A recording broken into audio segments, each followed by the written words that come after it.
네, 멀게만 느껴졌던 여러분 2023년도 우리 12월 31일 올해 마지막 날이 벌써 이렇게 다가왔습니다.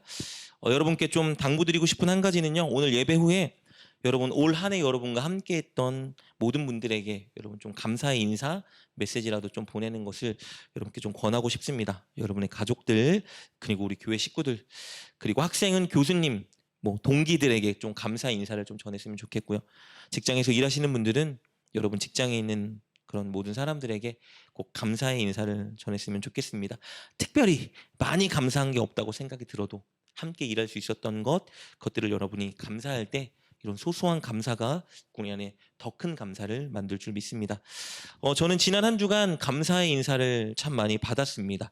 왜냐면 지난주가 학교 수업 종강이었거든요. 그래서 한 학기 동안 제 수업을 들었던 전도사님들이 한 학기 가르침에 감사하다고 좀 메시지들을 많이 보내주셨어요. 받으니까 굉장히 기분이 좋더라고요. 뭐 알아줘서가 아니라 그냥 이렇게 한마디라도 감사했습니다, 좋았습니다 라고 나누는 것들이 굉장히 좋아서 저도 한 분 한 분께 감사의 인사를 전했습니다. 그리고 며칠 전에는 제가 생각하지 못했던 좀 뜻밖의 감사 인사를 받았어요. 며칠 전이 성적 확인 기간이었는데 제 수업을 들은 학생들 중에 다른 분들은 연락이 안 오고 A 플러스를 받은 분들만 저게 굉장히 감사하다고 문자를 보내주셨습니다. 근데 제가 특별히 뭐 해드린 건 없고 본인들이 열심히 한 거잖아요. 본인들이 시험을 잘 받고 과제를 잘 냈기 때문에 제가 좋은 성적을 드렸는데 그분들 중에 좋은 성적을 기대하지 못했던 분들이 좋은 성적을 받았나 봐요. 그러니까 막 진심을 듬뿍 담은 메시지를 저에게 막 보냈습니다. 막 하트, 막 감사합니다. 최고의 교수님입니다. 축복합니다. 뭐 별의별 얘기를 다 해주셨어요. 기분이 너무 좋으셨나 봐요. 좋은 평가를 받으니까 좋았던 것 같아요. 제가 이제 그분들께 생각하지 못했던 감사의 인사를 받으면서 제가 두 수업을 가르쳤는데 A 플러스 받은 전도사님들 이름하고 사진을 다시 한번 조금 살펴봤거든요. 제가 그리고 한 가지 공통점을 발견했습니다. 그냥 제가 그렇구나라는 말이 나왔어요. 수업 시간에 듣는 자세가 굉장히 좋으신 분들이었어요. 여러분 물론 수업 시간에 굉장히 좋은 자세로 들으시는데 A 플러스를 받지 못한 분들도 계세요. 왜냐하면 성적이 상대평가예요. 그래서 A 플러스를 받을 수 있는 사람이 정해져 있습니다. 다 잘해도 열심히 했어도 정해져 있기 때문에 다 드릴 수가 없는 좀 안타까운 현실이 있긴 했습니다. 그런데 분명한 것은 A 플러스를 받은 진짜 모든 분들이 다 수업 시간에 굉장히 열심히 좋은 태도로 수업에 임했던 분들이라는 거예요. 그분들이 굉장히 남들보다 똑똑하고 월등한 실력이 있고 탁월해서 점수를 받은 게 아니라 진짜 수업 시간에 열심히 들으시는 분들이에요. 제가 얼굴을 보니까 진짜 열심히 들으신 분들이더라고요. 노력해서 제가 말한 것들을 잘 적고 캐치하고 기억해서 그대로 과제를 제출해 주셨어요. 그래서 좋은 점수를 받았겠죠. 그러니까 A 플러스를 받는 비결은요, 좋은 태도와 노력입니다. 저는 개인적으로 학생들에게는 시험과 평가가 분명히 필요하다고 생각해요.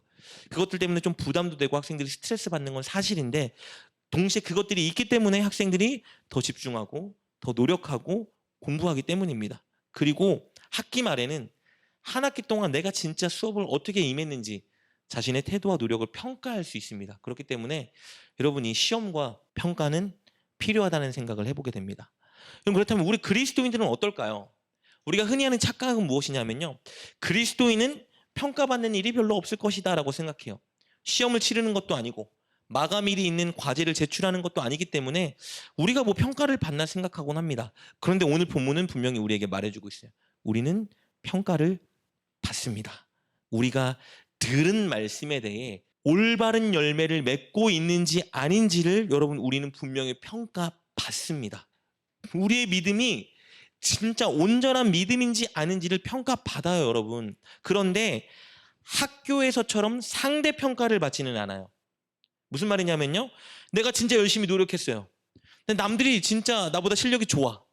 상대평가는요. 내가 아무리 열심히 노력했어도 상대가 실력이 좋고 좋은 점수를 받으면 나는 좋은 점수를 못 받는 거죠. 이게 상대평가. 우리는 그런 상대평가를 받지는 않아요. 근데 우리는 절대평가를 받습니다. 남들이 어떻건 그건 중요하지 않아요.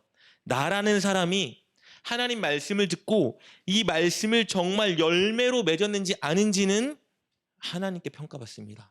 실력이 아니라 열매라는 공정한 기준으로 우리는 평가받아요. 우리가 가진 능력, 지식, 교육 수준, 환경 이런 건 상관없습니다. 이런 거 다 배제하고 하나님 말씀을 듣고 진짜 그 들은 말씀에 열매를 맺고 있느냐 그 기준으로 우리는 분명히 평가받습니다. 여러분 그래서 오늘 읽은 말씀 17절 말씀 볼까요? 이렇게 기록되어 있어요. 숨은 것이 장차 드러나지 아니할 것이 없고 감추인 것이 장차 알려지고 나타나지 않을 것이 없느니라. 여러분 숨겨진 것이 분명히 장차 드러난대요. 감추인 것이 분명히 나타난대요. 여기서 숨겨지고 감추인 것이 무엇일까요? 믿음입니다. 우리 안에 심겨진 하나님의 말씀이에요. 복음이에요. 우리 안에 진짜 복음이 있으면 이게 나타날 수밖에 없다라는 거예요. 감춰질 수가 없다라고 말하는 겁니다. 여러분 우리 안에 하나님의 말씀이 심겨져 있다면 지금 보이지 않고 숨겨진 것 같지만 반드시 나타난다는 거예요. 드러나게 된다는 겁니다. 뭐로요? 열매로요. 열매로 반드시 나타나게 되는 거예요. 내 행동, 내 말투, 내 태도 그것으로 내가 들은 말씀, 읽은 말씀, 배운 말씀을 실천하고 살아내고 있는지가 반드시 드러난다는 거예요. 내 마음과 생각에 하나님의 말씀과 복음이 진짜 있는지 아니면 교회는 나오지만 늘 세상의 가치관과 거짓된 사상과 내 욕심만 가득 차 있는지가 열매로 다 드러나게 될 거라고 말씀해주고 계시는 거예요. 그리고 그 열매를 통해 우리는 평가받습니다. 우리 믿음이 A 플러스인지 C인지 D인지 F인지 우리는 분명히 평가받게 됩니다.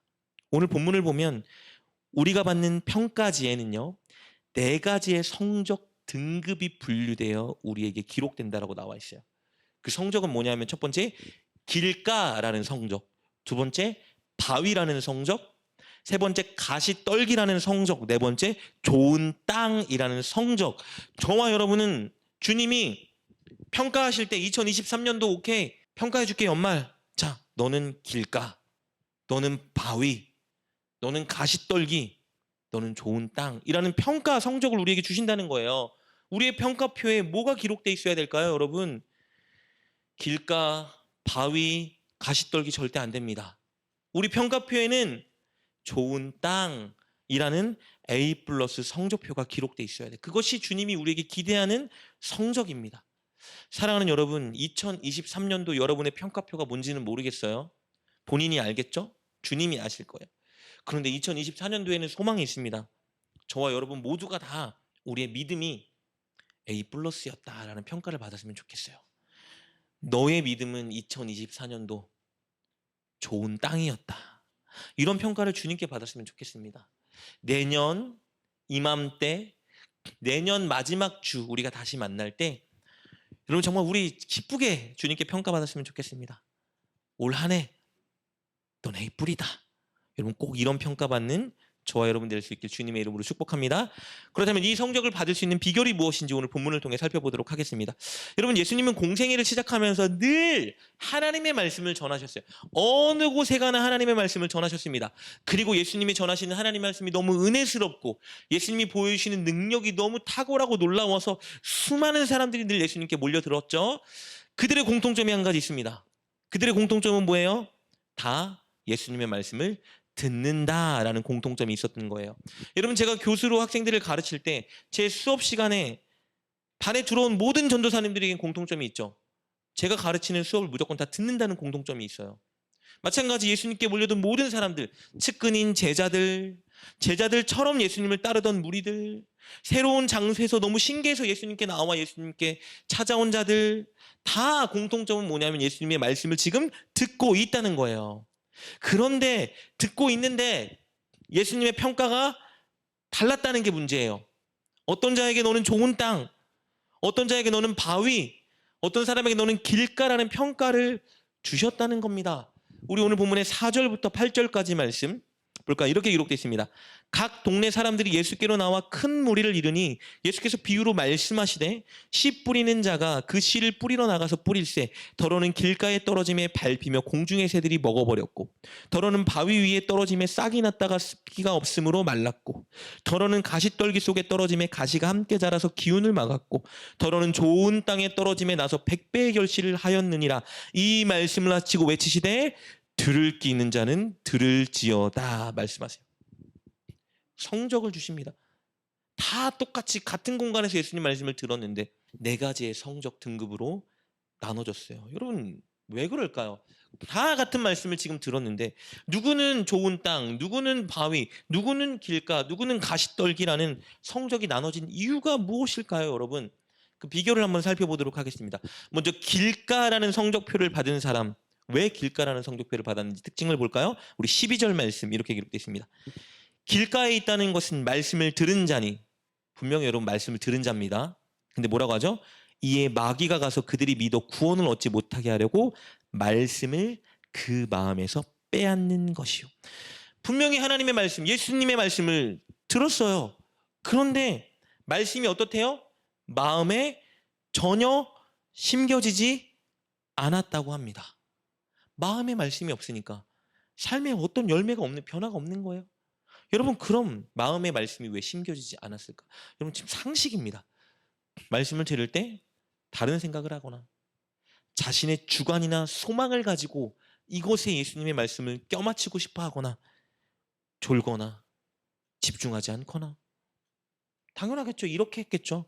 그러니까 예수님의 말씀이 마음에 심겨지지 않는 거예요. 여러분 수업을 가르치면요. 다 보여요. 수업을 잘 듣고 있는 사람, 눈빛이 보이고요. 핸드폰 보고 있는 사람, 혹은 노트북이나 패드로 수업 내용을 적는 것처럼 하는데 사실은 다 딴짓하고 있는 게 다 보여요. 다른 생각하고 있는 것도 보입니다. 저를 보고 있어도요. 아, 나를 보고는 있는데 다른 생각하고 있구나. 이게 진짜 앞에서 보면 보여요, 여러분. 근데 제가 말씀드린 것처럼 제출한 과제를 평가하고 최종 성적을 기입할 때요. 이분들 사진을 한번 보잖아요. 그럼 진짜 이 생각이 들어요. 아, 그렇지. 역시. 진짜 태도가 안 좋은데 좋은 성적을 받는 분은 없어요. 좋은 성적을 받는 분은 진짜 열심히 하시는 분들입니다. 하나님 말씀을 들을 때도 마찬가지 아닐까요, 여러분? 하나님의 말씀을 다른 생각을 하거나 다른 행동을 하거나 마음이 다른 데가 있거나 내 바람과 소망에 있어서 여기 맞는 하나님의 말씀만 기대하고 있거나 여러분 이런 자세로 듣는다면 결과는 뻔하겠죠. 말씀이 우리 안에 심겨지지 못합니다. 그래서 우리 삶에 결코 말씀의 열매가 나타나지 않아요. 즉 무슨 말이에요? 내가 변하지 않는 거예요. 예배를 많이 드려도 신앙생활을 10년, 20년, 30년 해도 내 생각, 말투, 행동이 전혀 변하지 않습니다. 변하지 않아요. 여러분 교회 다니는데 변하지 않는 사람 보잖아요. 왜요? 길가와 같은 사람이기 때문이에요. 주님이 뭐라고 평가합니까? 이런 사람을 너의 성적은 길가다라고 말씀하세요. 부디 저와 여러분이 길가라는 성적표를 받지 않기를 주님의 이름으로 축복합니다. 여러분 그렇다면 이번에는 바위라는 성적 등급을 받은 사람의 특징은 무엇인지 살펴보겠습니다. 우리 13절 말씀입니다. 바위 위에 있다는 것은 말씀을 들을 때의 기쁨으로 받으나 뿌리가 없어 잠깐 있다가 시련을 당할 때 배반하는 자요. 바위라는 성적표를 받은 사람도 어떻겠죠? 말씀을 잘 들었어요. 근데 이 사람은요. 길가라는 성적표를 받은 사람보다 말씀을 좀 더 잘 들었던 것 같아요. 그래서 말씀을 들을 때 기뻤다고 합니다, 여러분. 와, 말씀 좋다, 은혜스럽다 했다라는 거예요. 집중도 했겠죠. 말씀을 들을 때 기쁨이 있었습니다. 좋죠, 여러분. 얼마나 행복합니까? 이렇게 예배당에 와서 말씀을 들을 때 하나님이 나를 사랑하시는구나. 감격이 있었던 거예요. 그런데 삶의 현장으로 돌아갑니다. 말씀을 들었고 기쁨이 있었고 그럼 이제 뭐가 남았죠? 말씀대로 살아나면 되는데 안타깝게도 바로 그 지점에서 실패합니다. 삶의 현장에서 이 말씀을 지키려고 했더니 뭐가 다가오는 거예요? 시련이 다가오는 거예요. 내가 말씀대로 살려고 했더니 남들처럼 누리지 못하고 내가 말씀대로 용서하려고 했더니 뭐야 나만 손해보잖아. 내가 왜 해야 되는데.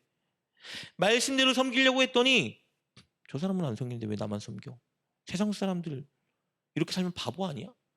이런 마음들이 드는 거예요. 손해보고 피해보고 나에게 어려움이 다가오는 것 같습니다. 그래서 어떻게 하는 거예요? 말씀 지키는 걸 포기합니다. 예수님이 뭐라고 말씀하세요? 이런 사람을 시련 당할 때에 배반하는 자요라고 말합니다. 그러니까 예수님을 믿음으로 인해 혜택은 누리고 싶어 하는데 예수님을 믿음으로 인해 나를 부인하고 십자가 지기는 싫은 거예요. 영광은 받고 싶은데 고난의 십자가의 길은 걸어가기 싫은 거죠. 결국 내면과 삶의 열매가 맺어지지 않습니다. 이런 사람을 예수님이 뭐라고 평가하는 거예요? 너의 성적은 바위야라고 말하는 겁니다.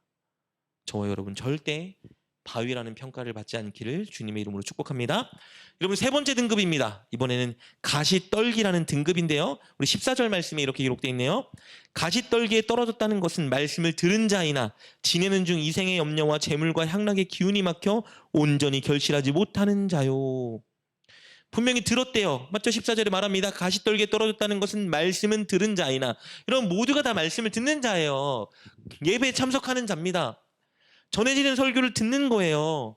이것으로 만족하면 안 된다는 걸 우리에게 말해주고 있죠. 이 성적 등급을 받은 사람, 기쁘게 예수님 말씀을 들었는데 무엇이 문제입니까?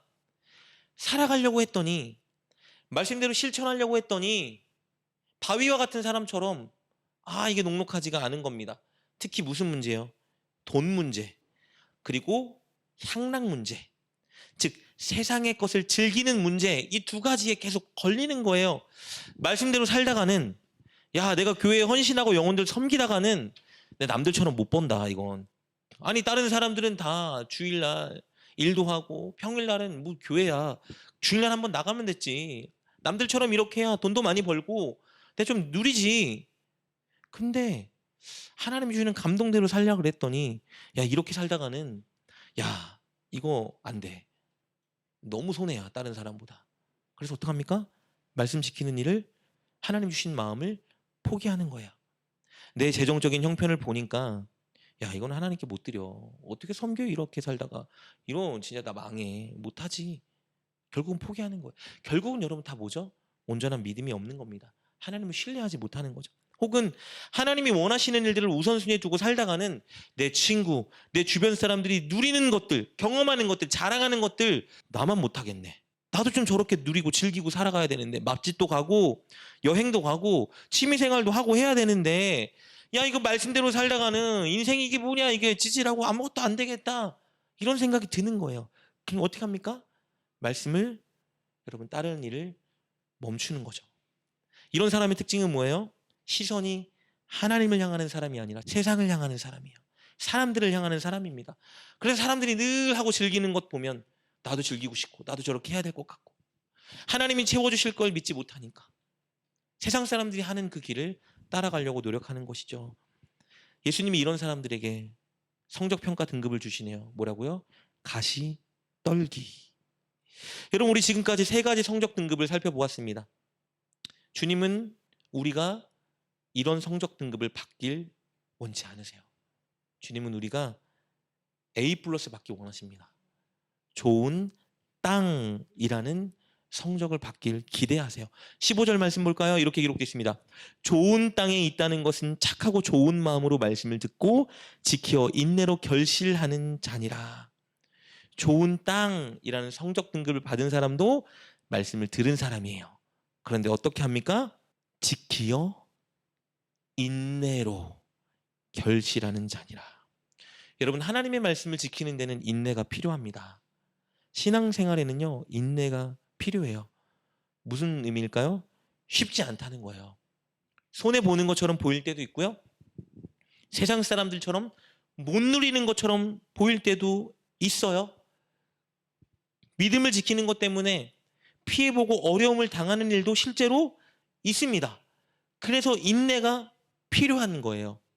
예수님은 십자가에 달리기까지 인내했는데, 여러분, 그 예수님을 닮아가는 우리 그리스도인, 크리스찬이 어떻게 인내 없이 하나님 앞에 신앙생활을 할 수 있겠습니까? 하나님 말씀을 지키는 데는 반드시 인내가 필요합니다.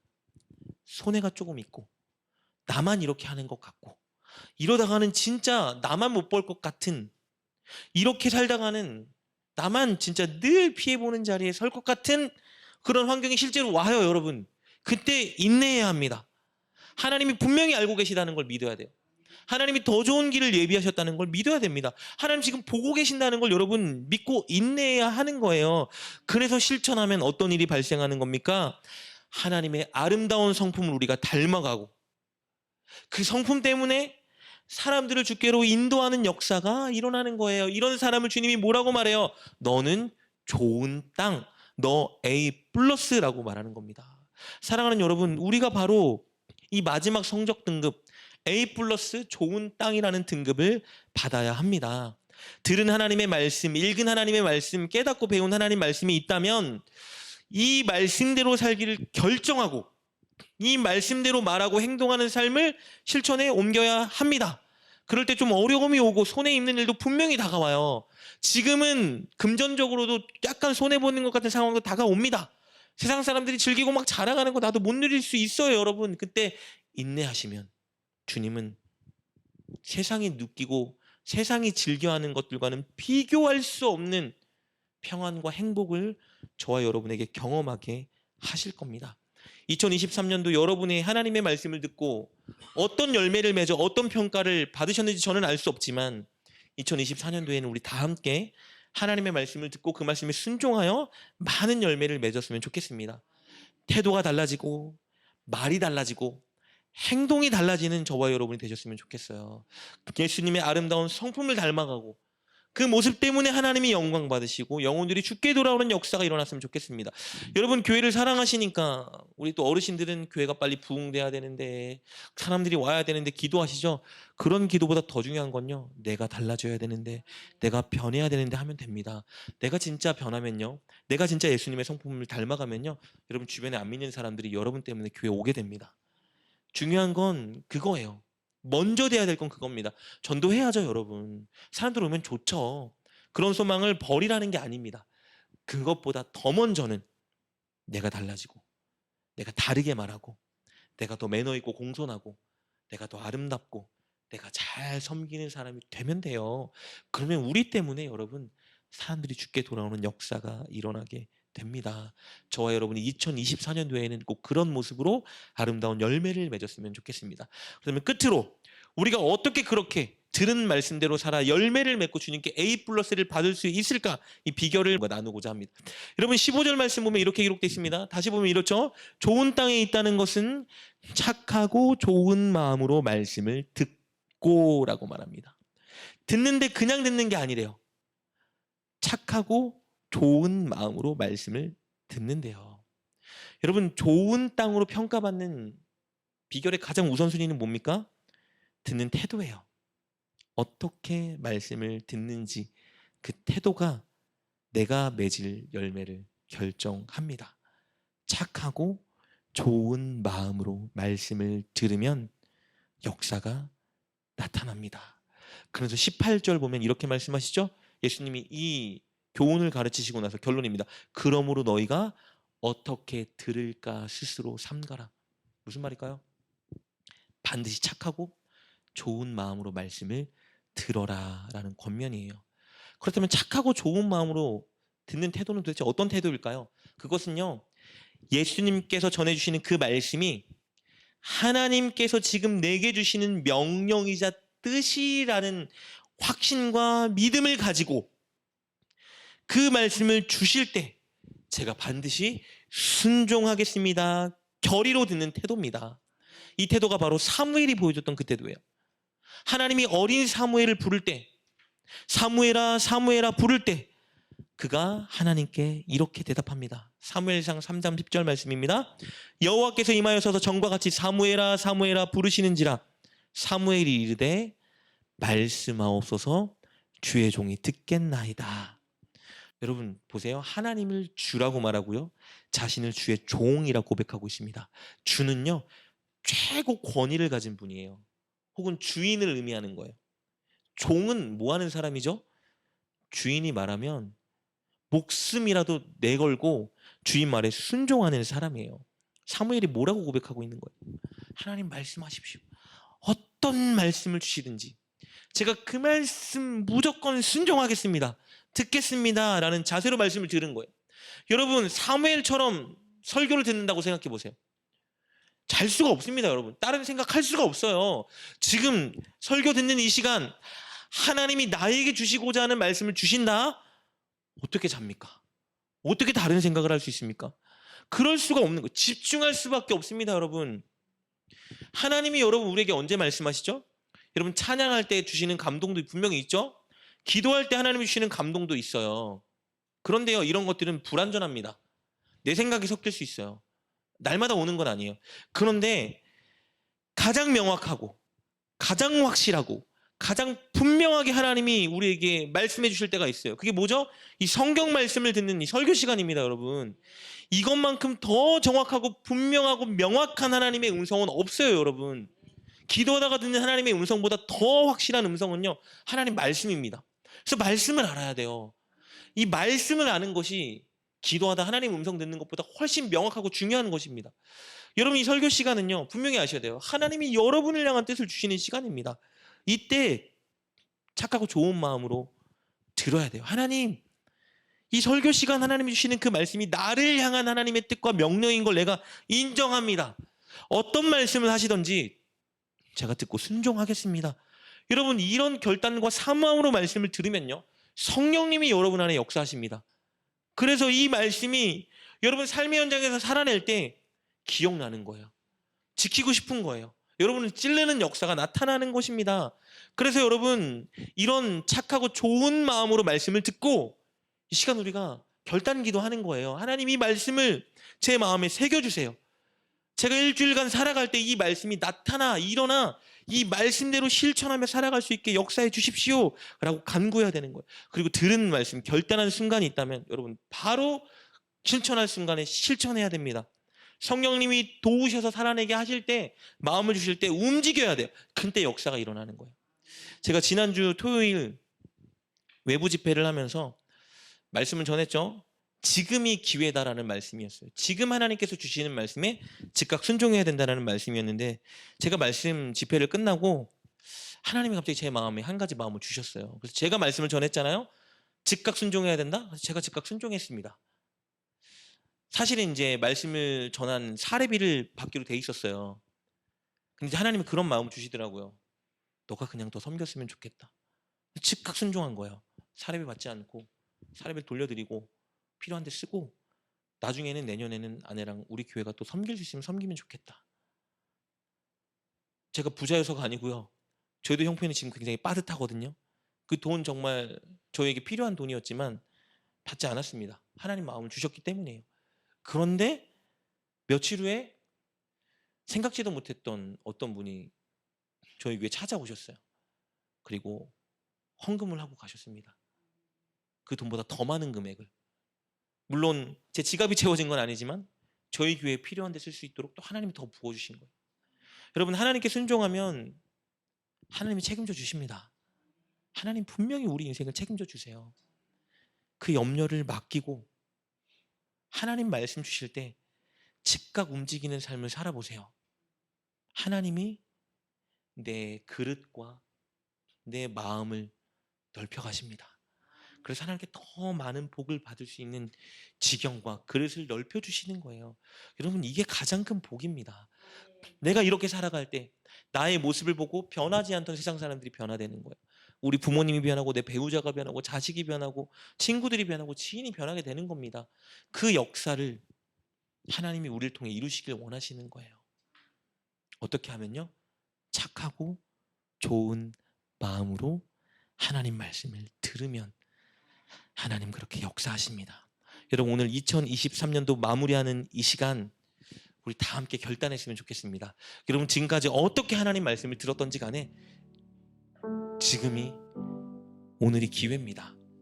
오늘부터 우리 새롭게 일어났으면 좋겠습니다. 하나님, 착하고 좋은 마음으로 하나님 말씀을 듣고 싶습니다. 제 인생의 성적표가 혹시 F는 아닌가요?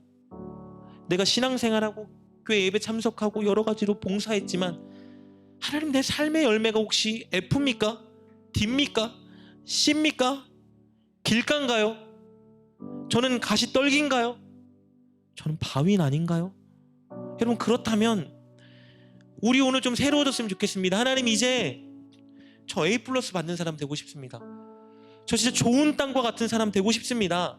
주님이 보실 때 너 진짜 좋은 땅이구나 말씀하시는 그런 사람 되고 싶습니다. 말씀 들을 때 주님, 오늘 주시는 하나님의 음성을 제가 순종하겠습니다 미리 결단하고, 말씀 주시는 것 있다면 이거 이대로 살아보겠습니다 결단하고 바로 그렇게 움직일 수 있는 내가 되게 하여 주옵소서. 사무엘이 고백한 것처럼 주여 말씀하옵소서. 주의 종이 듣겠나이다. 주님께 늘 이 태도로 주의 말씀을 들을 때 하나님 오늘 이 시간 내 안에 찾아오시어 성령님 역사해 주시고 2024년도에는 달라진 나, 변하는 나, 풍성한 열매 맺는 나로 인해 많은 영혼들이 하나님께 돌아오게 만드는 나가 될 수 있도록 주여 나를 새롭게 하여 주시고 새롭게 듣는 내가 되게 하여 주옵소서. 이 시간 우리 한번 믿음으로 결단하며 주님께 기도하며 나아갑시다. 함께 말씀을 붙들고 기도하겠습니다.